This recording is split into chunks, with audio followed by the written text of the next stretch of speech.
What's going on, everybody? C4 here, and welcome to the newest episode of the London Black Knights relocation franchise mode.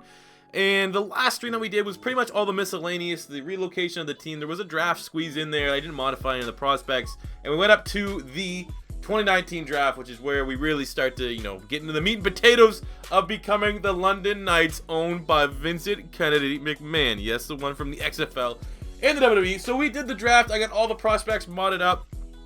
Real prospect that is. And for our team, we got all of our actual draft picks. So at the end, I'm going to actually simulate. I'm going to add our undrafted free agents. Reports say Vincent Kennedy McMahon has found some studs to bring in as UDFAs, which you will see at the second part of the video. But man, like I said, this is a Patreon series. If you want to get involved, get your own creative prospect here. My Patreon page is the top link in the video description. It's the best way to support my channel.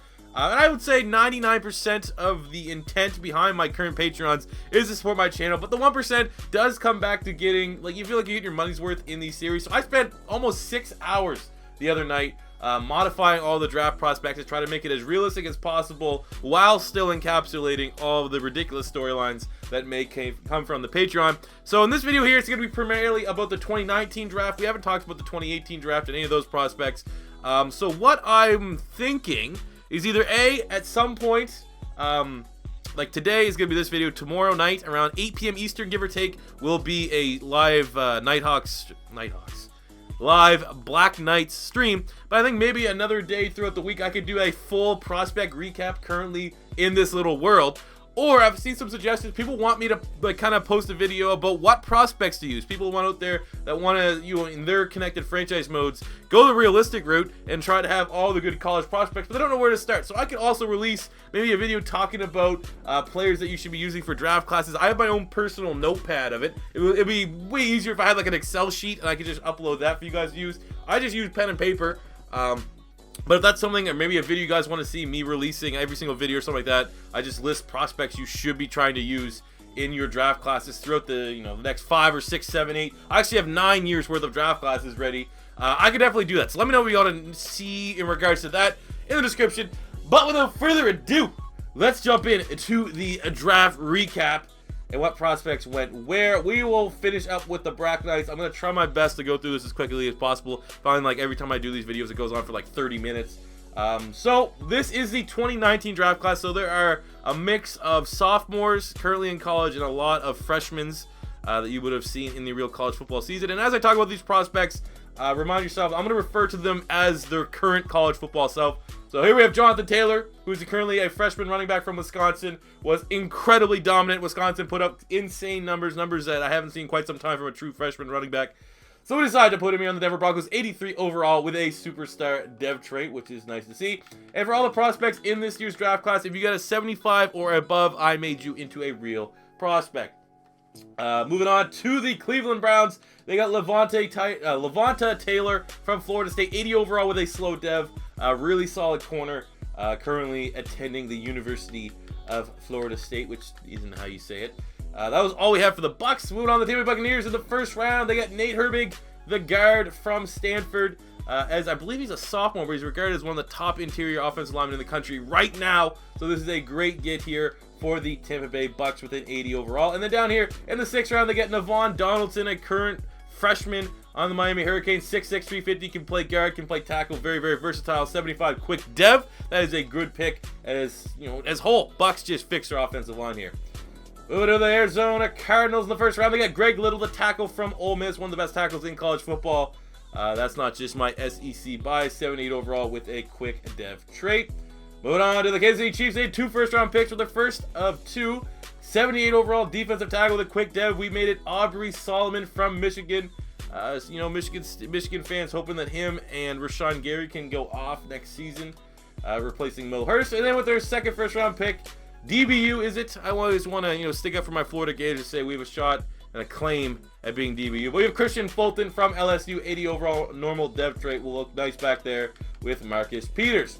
Moving to the Indianapolis Colts, first round pick, they got Reggie Walker, the speed rusher from Kansas State. Quick dev trait, 6'2", 251. This guy's a absolute monster at the defensive end position.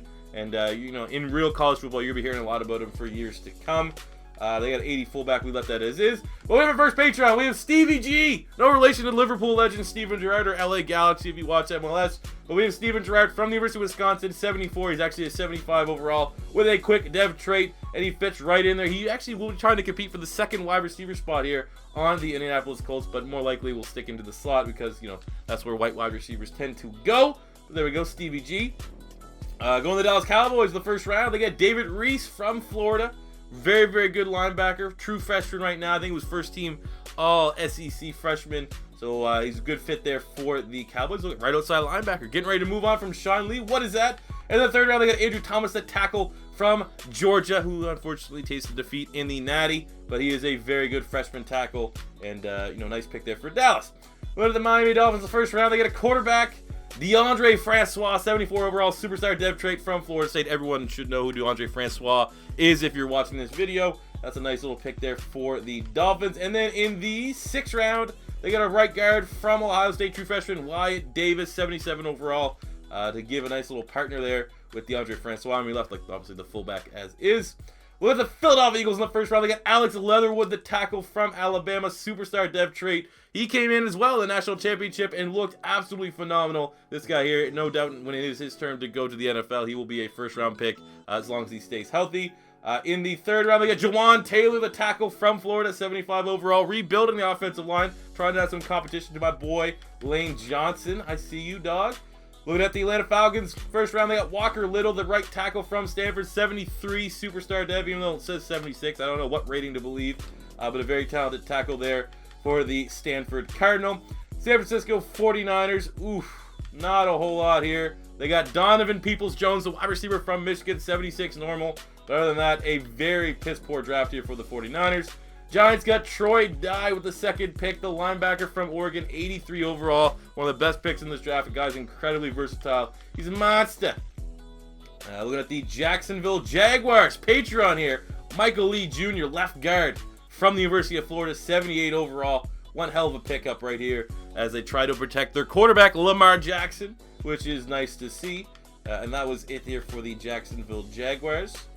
We have for the Jets, they got Matt Bushman, tight end from BYU. Never heard of this guy in my life. Real prospect. Looked at the freshman tight ends from the last college football season, and Matt Bushman was the second freakiest. And BYU, he's probably like 97 years old. But hey, there we go. 79 overall, depending on what rating you want to believe, which is pretty cool. Moving on to the Detroit Lions. They get Amon Richards, a wide receiver from Miami, 75 superstar dev trait. One of my favorite wide receivers in college. They got Colton Hotchkiss, a Patreon, 75 quick dev defensive end. Trying to take over there for Ziggy Ansah, become the next edge rushing force for the Detroit Lions.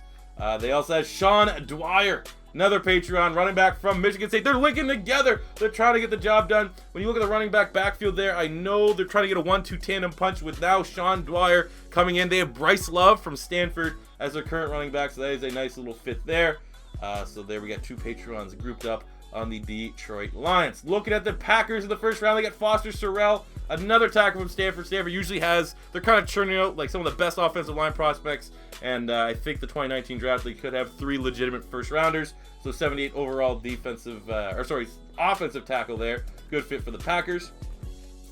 We have for the New England Patriots, finally a quarterback post Tom Brady, Tua Tagovailoa from Alabama, 79 overall, quick dev trade, everyone knows.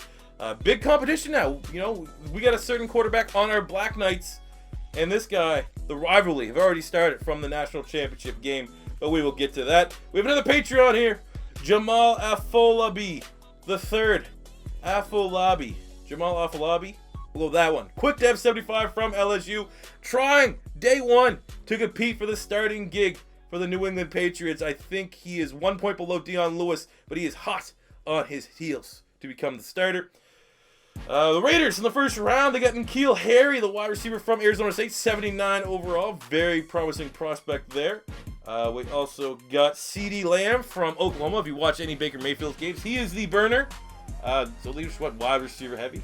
Then the fifth round, they get A.J. Dillon, the running back from Boston College. Apparently put up tremendous numbers as a true freshman for Boston College. I think he had like 20-some touchdowns. So, real underrated prospect. Looking at the Rams. I don't think they had a single guy. Not a single player. Bad draft. Look at the Ravens. First round, they got Grant Delpit, the safety from LSU. 78, 79 overall, give or take, as they get another stud on the defensive side of the ball. Look at the Redskins here in the fourth round. They got Richard Lecoux from Georgia, the free safety. 77 overall, quick dev trait. Good fit for the Redskins. For the New Orleans Saints, first round, number 1 pick. Appalachian State coming on the board. Clifton Duck. This guy here is currently a sophomore. If you want to look at a guy that's production is absolutely absurd from a true freshman to a sophomore, look at Clifton Duck's numbers for a real college prospect. This guy here is going to be something special in the NFL, I believe. So 81 there, pairing up with Marshawn Lattimore. In the second round, we got Demetrius Robinson, the wide receiver from Cal. 76 slow, but again, another very dominant wide receiver. Was banged up in his sophomore season, but as a true freshman for Cal, he put up some pretty scary numbers, to be completely honest with you. Looking at the Seahawks first round, they got Dylan Moses, 83 overall, normal linebacker from Alabama. Another talented Alabama linebacker. In the second round, quarterback Justin Herbert from Oregon, 77 quick. I think he is one of those guys that currently in college could be my favorite next year for the Heisman Trophy. And then we have another Patreon, Jameis Shepard, right defensive end from Washington State, normal dev trait. Trying to follow in the lines of Hercules Mataafa for talented Washington State defensive ends, and trying to be another name that can be famed as a member of the Legion of Boom as they try to recoup that and rebuild that. Looking at the Snowhawks. Oh, the Snowhawks. They got Albert Okwuegbunam. I'm going to butcher this. He is currently a freshman tight end at Wazoo. Had 11 touchdowns as a freshman, so we gave him that here to our old boys, the Snowhawks, 78 normal. In the second round, they got Najee Harris, the running back from Alabama, 81 overall, normal dev trait. Very nice there. And that is it.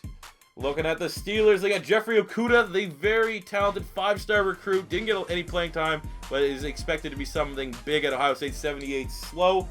Good, you gotta start somewhere.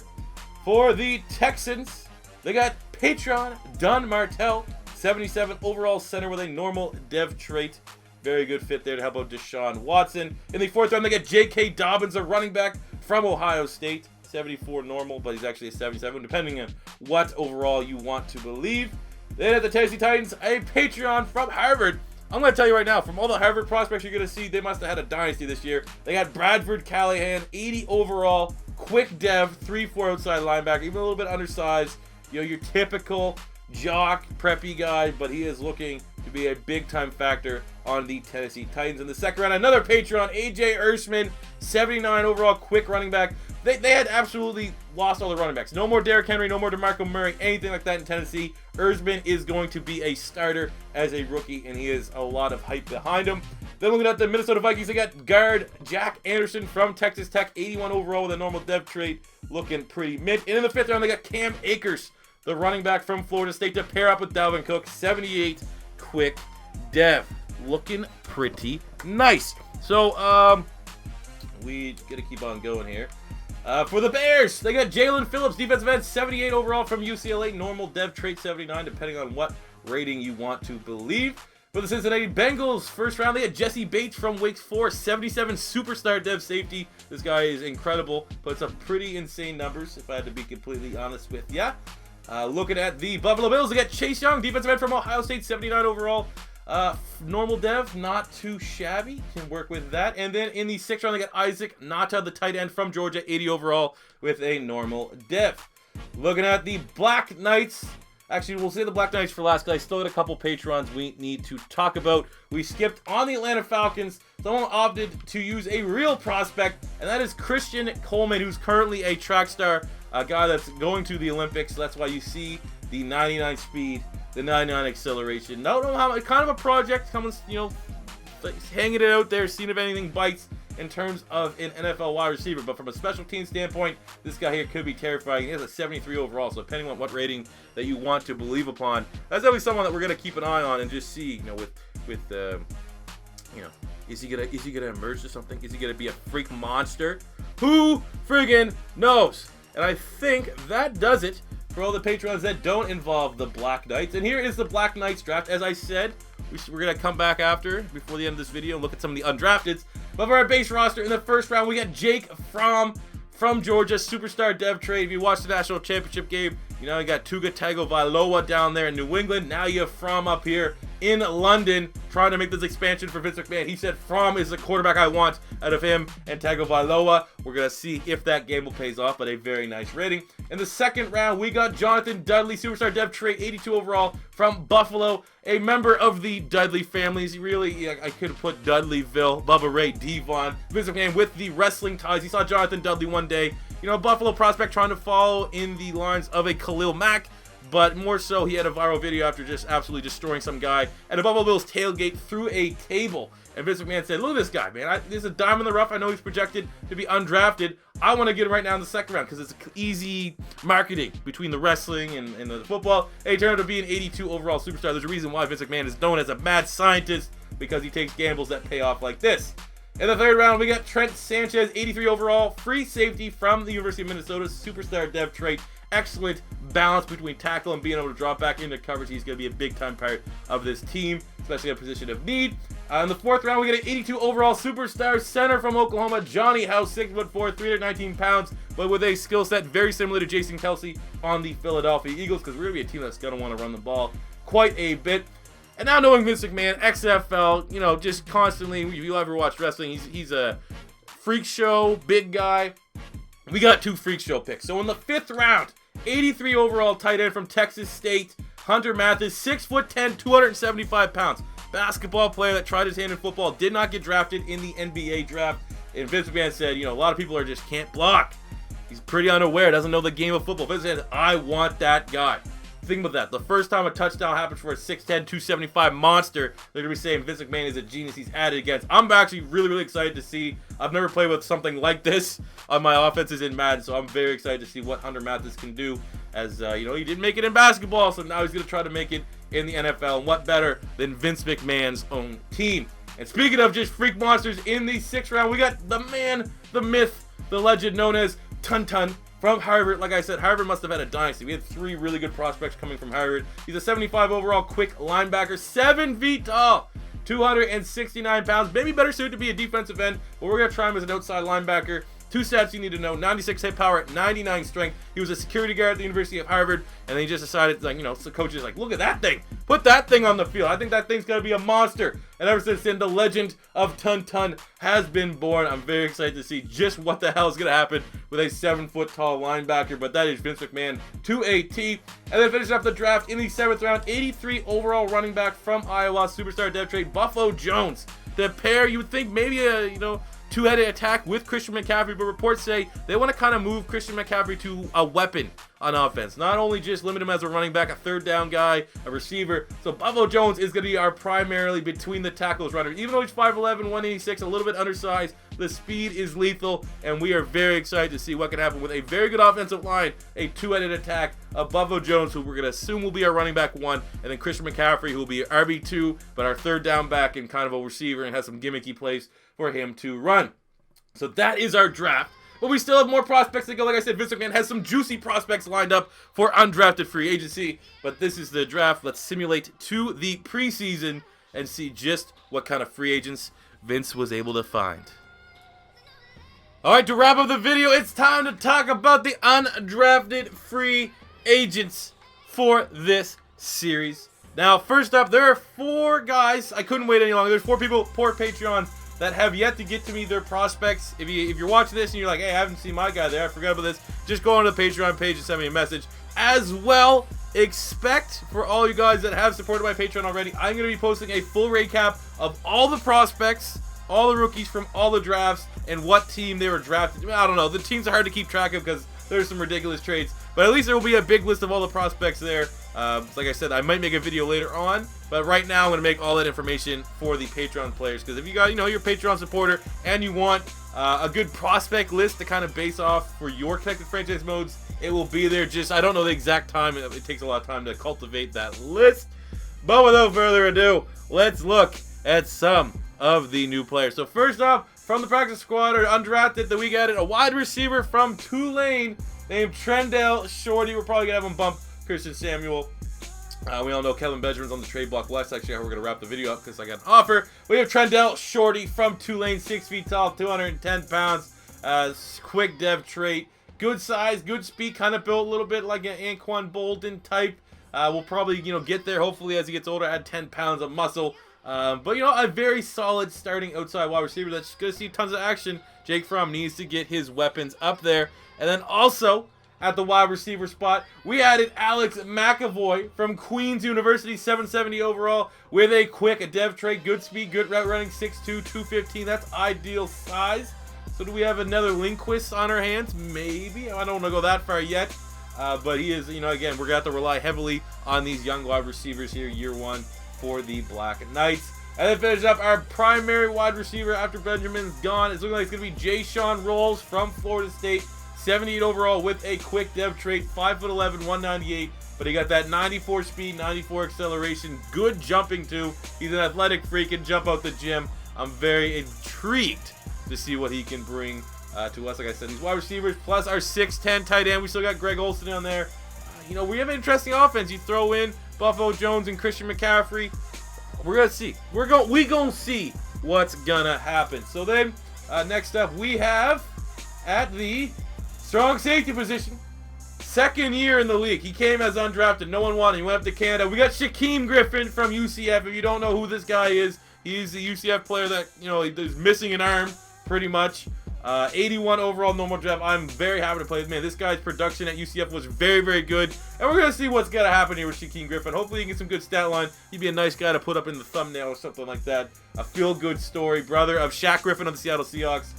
So he will be starting. He's a linebacker, but with that size, he made the transition to safety in the CFL. And now we're able to pick him up. 81 overall. Vince McMahon just constantly finding himself some damn goodies to use for his debut team coming across the pond to London. Then in the secondary is where we made the most damage.